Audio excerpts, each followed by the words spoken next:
Now we'll talk about the joints. There are 3 parts to this lecture. We'll first discuss the classification of joints, then go specifically into the synovial type of joints, and finally we will cover some specific synovial joints and in more detail. So we'll begin with joint classification. The broad and basic definition of a joint is when 2 bony structures meet. Thus, the degree of movement at such a junction can range from immobile to freely moving. There are 2 methods to classify the types of joints. One is based on the motion allowed by the joint, or functional. The other is the classification that involves the type of tissue in the joint. This lecture will follow the functional classification listed on the left.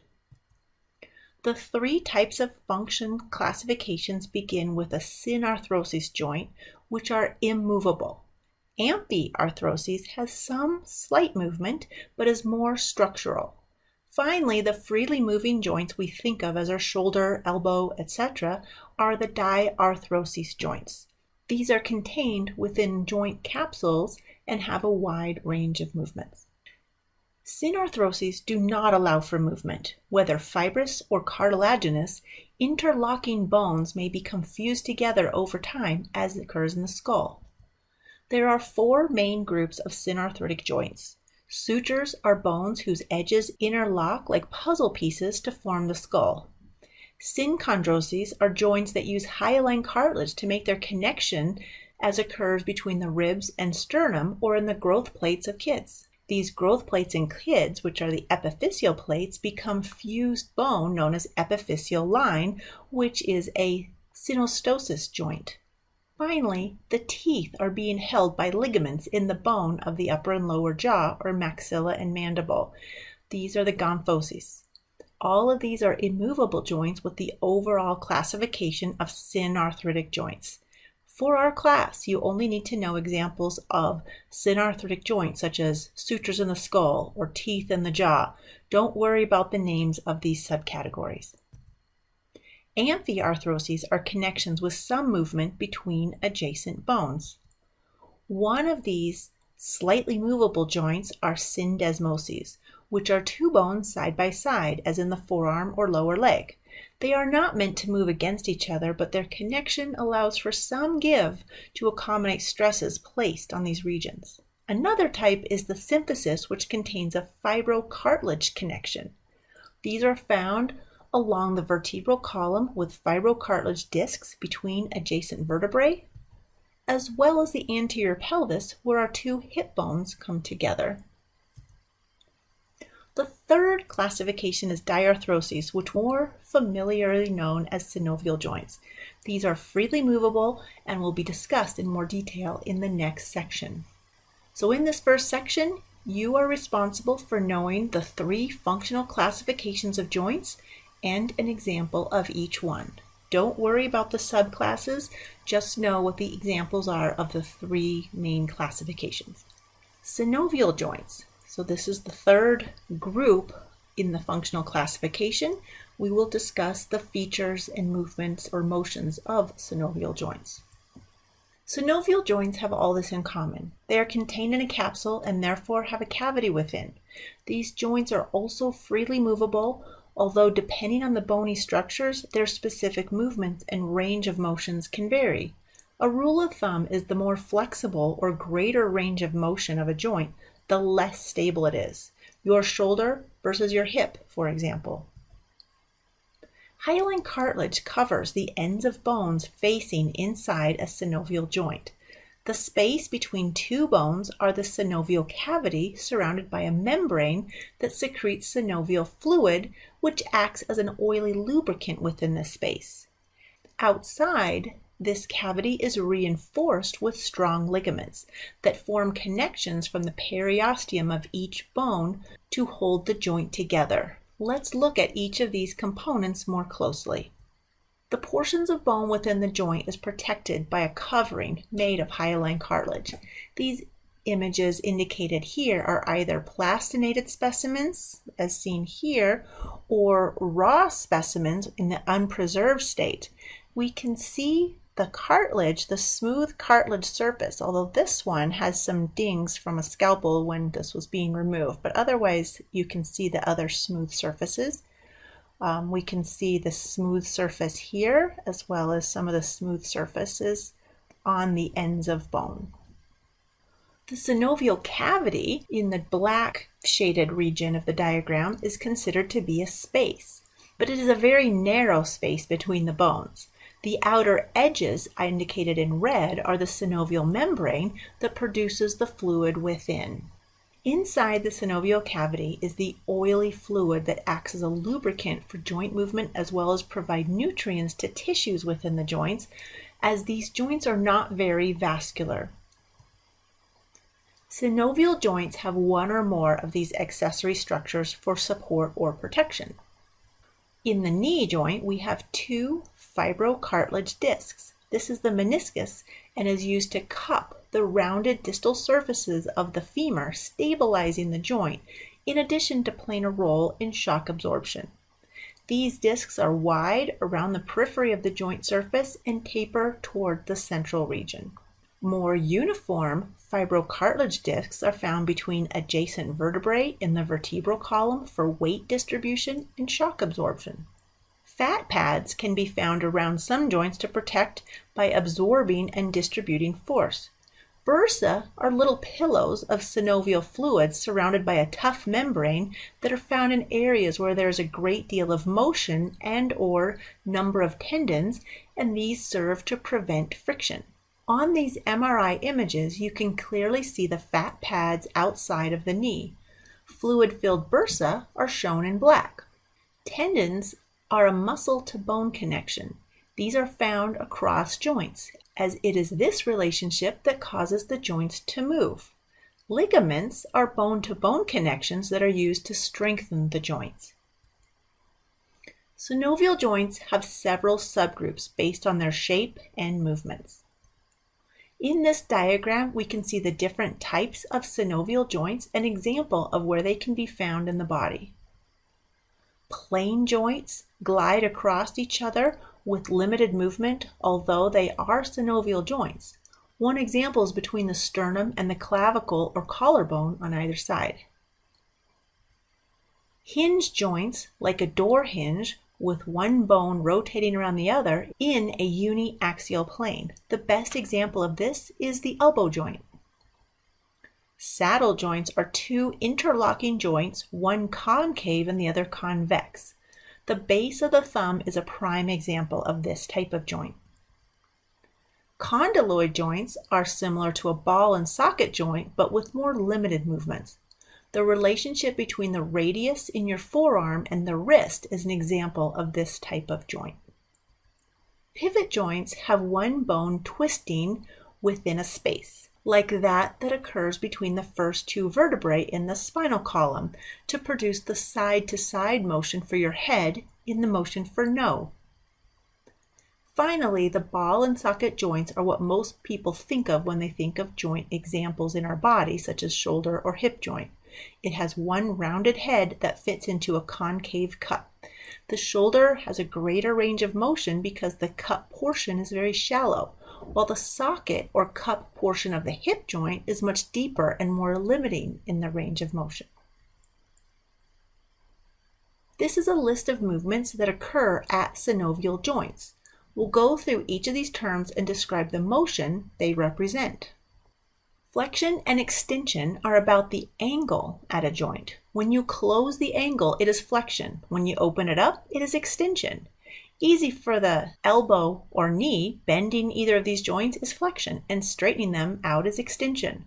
For the arm, moving at the shoulder, or leg moving at the hip, or the torso itself, it's a little less obvious. In these three instances, motion forward is flexion, tilting your chin down, bending forward at the waist, or swinging your straight leg or arm forward is also flexion. For extension, you're moving back, moving your torso back or your straight leg back behind you or your straight arm behind you as well. Abduction is moving a limb away from the midline. Adduction is bringing it back in. Like a jumping jack, abduction is when you swing your arms and legs out to the side away from your body. Adduction is bringing them back in so your legs are pressed together and your arms are back by your side. One minor variation is your fingers and toes. Their midline is considered the middle of the hand or foot, so splaying your digits apart is abduction, and bringing your fingers and toes back together is adduction. Circumduction is making a circle where the distal part moving makes a large circle around a single axis point. You can do this with your arm making big circles, and the stationary axis point is the shoulder. Each of your fingers, with the exception of your thumb, also moves in a circular motion or circumduction. Rotation, however, is when something pivots along a single axis. The best example is turning your head in the gesture for no.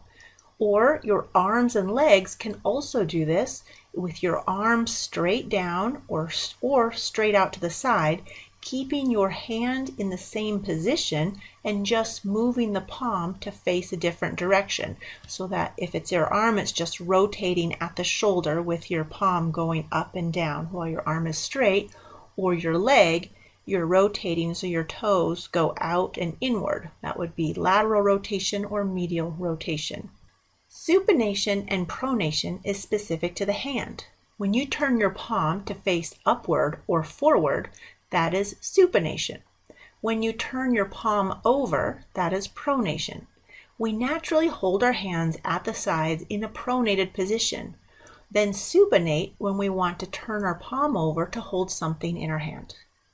Here we see an example of supination and pronation. The terms listed here are specific for motions that occur at the ankle joint. Inversion and eversion are about moving the foot side to side. Moving the foot laterally so the arch is angled downward and the lateral surface of the foot rises up is called eversion. When you rotate your foot so the lateral surface is downward and the soles of your feet are facing medially, that is inversion. Dorsiflexion and plantar flexion are about moving your foot up and down. Lifting your toes up with your heels down is dorsiflexion. Pointing your toes down like a ballerina is plantar flexion.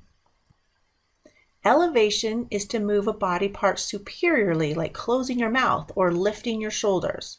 Depression is lowering a body part, like the motion of your jaw when you open your mouth or dropping your shoulders down. Here we can see elevation and depression. Protraction occurs when you move your head forward, keeping your jaw at the same plane. Just jutting forward is protraction, and then returning back is retraction, or motion in a posterior direction. Opposition and reposition are motions that occur with the fingers and thumb. Opposition is when you touch a finger to your thumb, like in a pinching motion. Reposition is moving your fingers and thumb away from each other. Here are the diagrams that summarize the motions of the body and limbs, and additional diagrams for more specialized movements. For Part 2, you should be aware of the features of synovial joints, and for each of these features, you should know its function. The features are listed here. You should also know the types of joints and an example of each, as well as the terms of movement and what those motions represent. Now we'll finish our joint lecture with looking more deeply into some specific joints: the shoulder, hip, and knee. The upper limb is attached to the torso or thorax at the sternoclavicular joint. The acromial clavicular joint connects the stabilizing clavicle to the movable scapula. The scapula and clavicle are anchored primarily by muscles with the one skeletal connection at the manubrium of the sternum. The main joint that we think of when we think of our shoulder joint is called the glenohumeral joint. The glenohumeral joint is a standard ball and socket joint with a very wide range of motion. The round head of the humerus is cupped by the glenoid fossa of the scapula. This joint can flex, extend, abduct, adduct, rotate, and circumduct. There are many muscles that contribute to eliciting these motions at this joint, but the musculature is just one of the primary ways to increase the stability of this joint. In this X-ray, we can see the nice relationship between the head of the humerus and the glenoid fossa of the scapula. On the right, we can see that this joint and its associated structures are surrounded by a synovial membrane that includes the joint capsule itself, as well as tendon sheaths and bursa. The shallow glenoid fossa is made up to 50% deeper by a thickened fibrocartilage rim around the fossa. This cups the head of the humerus and makes the joint much more stable. Notice that the long head of the biceps brachii attach at the superior region of the glenoid fossa, and the end of the tendon is actually fused with the labrum. Several ligaments contribute to the stability of this joint, but keep in mind that muscle strength is the greatest protection for dislocation. This joint has such a wide range of motion with little bony stability. In this diagram, we can see several bursa that protect the many tendons and ligaments that traverse this complex joint. We will not need to name any of the bursa. I just want you to know what a bursa is and which joints are associated with having bursa. Rotator cuff muscles are a set of 4 muscles that originate on the scapula and insert lateral to the head of the humerus, essentially holding it in the socket. The rotator cuff muscles each have specific movements based on their location and how they pull on the humerus, but their primary role is stabilization of this joint and just a small contribution to the movements often ascribed to them. These 4 muscles are mostly named for their position on the scapula. Supraspinatus lies above the spine of the scapula, shown in red. Infraspinata lies below the spine of the scapula and is shown in green. Teres minor is in blue, and it runs along the inferior side of infraspinatus. Subscapularis is the final muscle along the underside of the scapula, not seen in this image because that's the side facing the rib cage. From this view, on the left, we can see subscapularis in yellow. Again, we see the other 3 muscles on the right from the posterior view.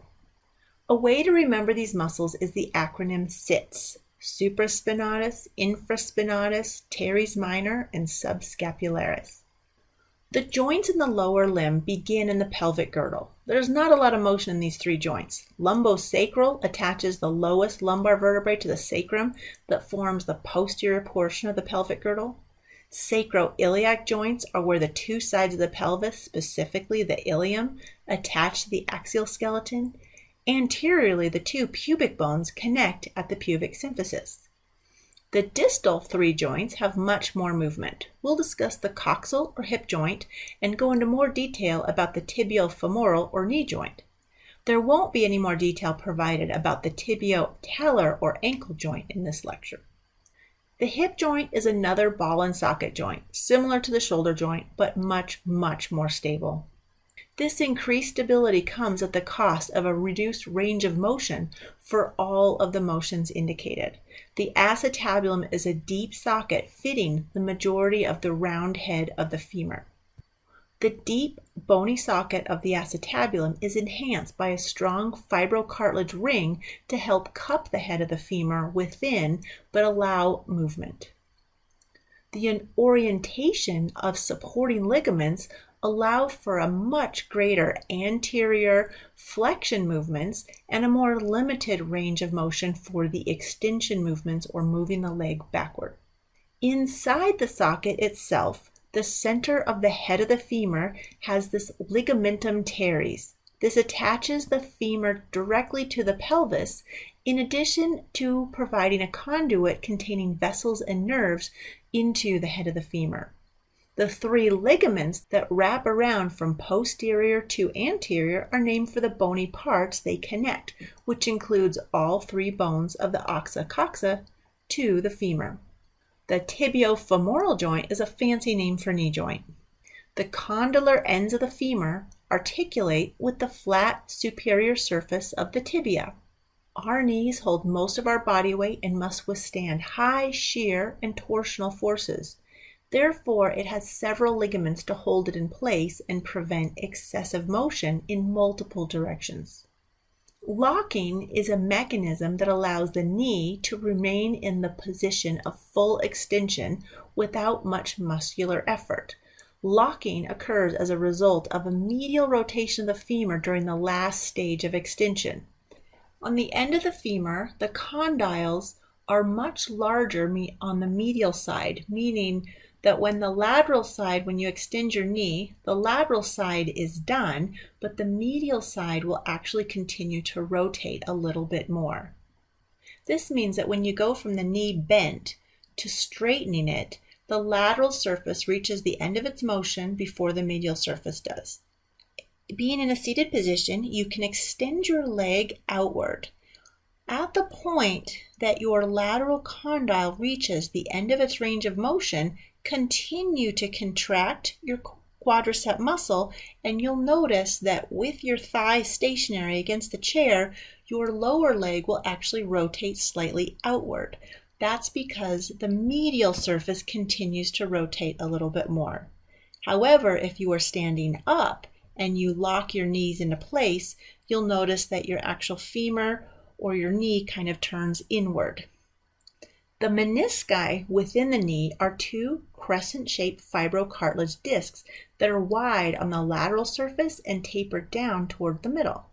These cup each femoral condyle, holding the femur in alignment during flexion, extension, and that slight medial rotation of the knee.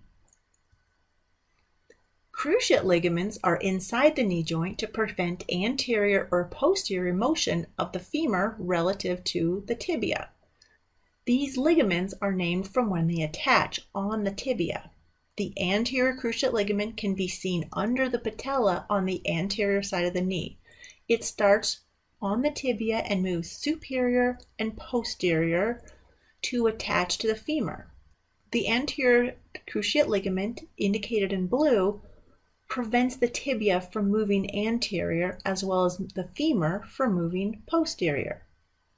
In green, the posterior ligament begins on the tibia at the posterior side and goes up and anteriorly to attach to the femur. This prevents the femur from moving too far forward when the tibia is stationary, or prevents the tibia from moving backward relative to the femur. Surrounding the knee joint are structural ligaments that support the joint capsule. The patellar on the anterior side, the collaterals on the two sides, and the popliteals on the posterior surface. The patellar ligament is an extension of the quadriceps tendon. The quadriceps femoris is the muscle on the anterior thigh. A tendon is a muscle-to-bone connection. So in blue, we see the segment that is the tendon after it leaves the quadriceps femoris muscle and attaches to the superior portion of the patella, which is bone.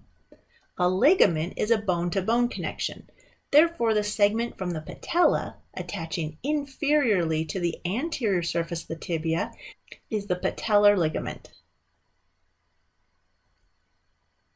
The collateral ligaments are along the sides of the knees. The medial collateral ligament can also be referred to as the tibial collateral ligament, as it attaches from the femur to the tibia on the inside of the knee.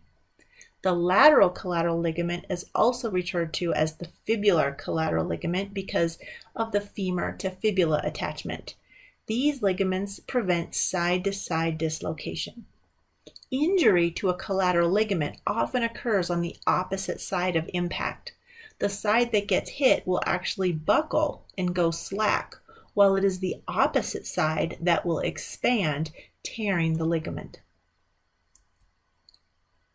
The back of the knee is supported by the oblique popliteal ligament with directional fibers that go in and at an angle.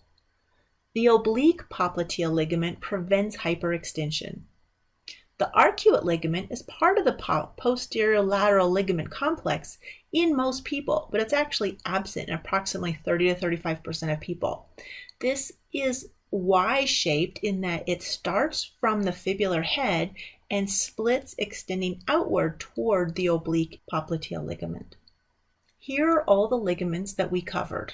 Pause a moment to identify each of these ligaments on the diagram. What you should know now for the specific joints are the glenohumeral joint, range of movements or motions, and the factors that increase its stability, including the labrum and ligaments, as well as you should know the rotator cuff muscles, specifically their names and locations. For the hip joint, you should compare it to the shoulder, also understand its supporting ligaments and its range of motion and its structural features. You should know the knee joint features and most importantly, the ligaments.